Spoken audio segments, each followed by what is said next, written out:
Salut tout le monde, c'est Truthster avec une revue du jeu SOS Titanic. SOS Titanic, c'est un petit jeu solitaire qui coûte pas bien cher, qui se trouve dans toutes les bonnes boutiques de jeux de société. Et ça se joue assez rapidement, vous l'avez vu dans l'exemple de partie. On peut faire des parties qui sont assez courtes. Donc à ce niveau-là, c'est bien si vous avez peu de temps pour jouer.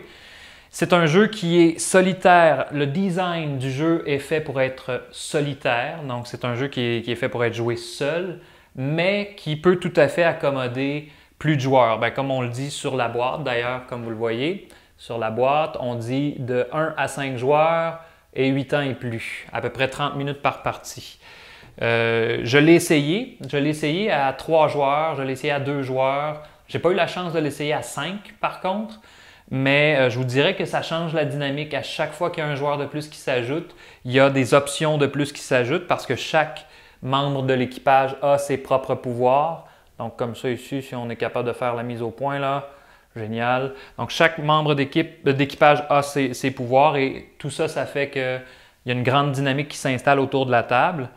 Moi, ce que j'aime beaucoup de ce jeu-là, c'est la thématique du jeu. SOS Titanic, c'est un jeu qui un peu commémore la tragédie du Titanic.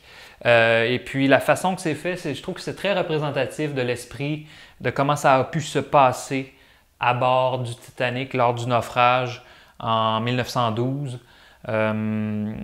Premièrement, ben, le fait qu'on ait choisi d'avoir 2 classes, les jaunes et les mauves, pour représenter les pauvres et les riches, c'était tout à fait comme ça que ça s'est produit lors du naufrage. Donc déjà en partant, qu'on ne puisse pas mélanger les différentes classes, c'est très intéressant comme concept. Non seulement ça, mais c'est un jeu qui est rempli de saveurs, dans le sens où on a même pris le temps de donner dans le fond, d'ordonner les personnes sauvées avec leur symbole. Ce que je veux dire par là, c'est que quand vous mettez un navire, une chaloupe à la mer pour sauver des gens, bien, les premiers à entrer dans la chaloupe, ce sont les enfants, les fillettes, les garçons.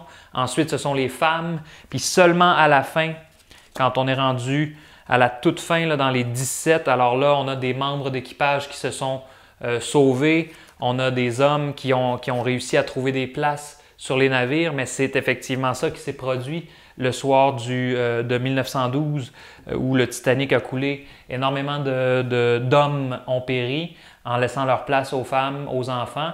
Naturellement, vous aurez compris que le fait aussi qu'il y ait très peu de rescapés dans les premières chaloupes, ça n'a pas aidé à sauver beaucoup de monde. Mais bon, je n'entrerai pas dans l'histoire du Titanic, là. Mon objectif, c'est de parler du jeu. Mais oui, ça, c'est comme je disais, c'est une petite saveur de plus pour le jeu. Ça donne vraiment le feeling, l'impression de sauver les gens comme ils ont essayé de le faire à l'époque. Autre chose, l'élément de panique. L'élément de panique quand un pont est complètement submergé, hein, quand on perd un pont là, et que tous les passagers s'affolent et vont se mélanger avec les passagers du pont suivant. Ça, c'est aussi très représentatif de comment ça a pu se passer sur le navire. Les différents effets spéciaux aussi sont assez bien représentatifs de la situation. Comeback pour dire « Revenez, monsieur, revenez ici, s'il vous plaît » ou « Attendez votre tour, paniquez pas, nanana ». Il y a d'autres effets. Il y a des passagers mystères, il y a des gens qui n'étaient pas facilement identifiés, qui ont été mélangés entre eux. Toujours, il y a des pouvoirs qui se répètent. Faites des lignes. Donc, on commande, on se prépare, allez, tout le monde, on est capable. On a trouvé des morceaux pour faire un navire de fortune. On a le plan A pour l'évacuation, c'est telle chose. Le plan B pour l'évacuation, c'est telle chose. Donc oui, les cartes spéciales sont très intéressantes puis font aussi varier beaucoup la partie.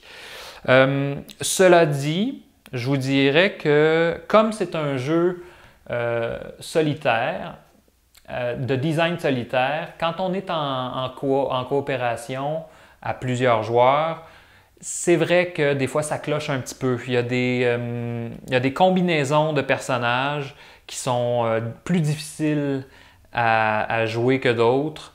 Il y en a que ça va être très facile, puis il y en a d'autres que ça va être très, très, très difficile. Donc ça, c'est peut-être un petit bémol pour le jeu. Puis sinon, ben, naturellement, c'est sûr que ça, c'est un jeu qui ne va pas le faire lever le party. Donc si votre objectif, c'est d'amener vos amis à jouer à ça, vous allez probablement avoir une soirée qui est très courte.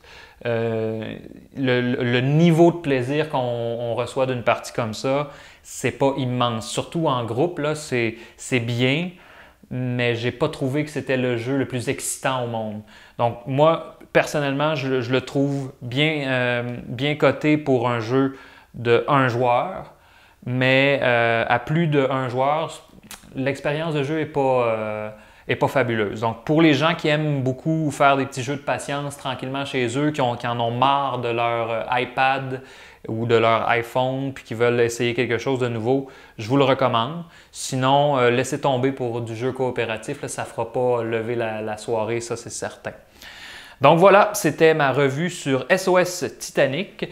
On se revoit très bientôt ou la semaine prochaine pour une autre revue, un autre exemple de partie, puis d'autres mises en place.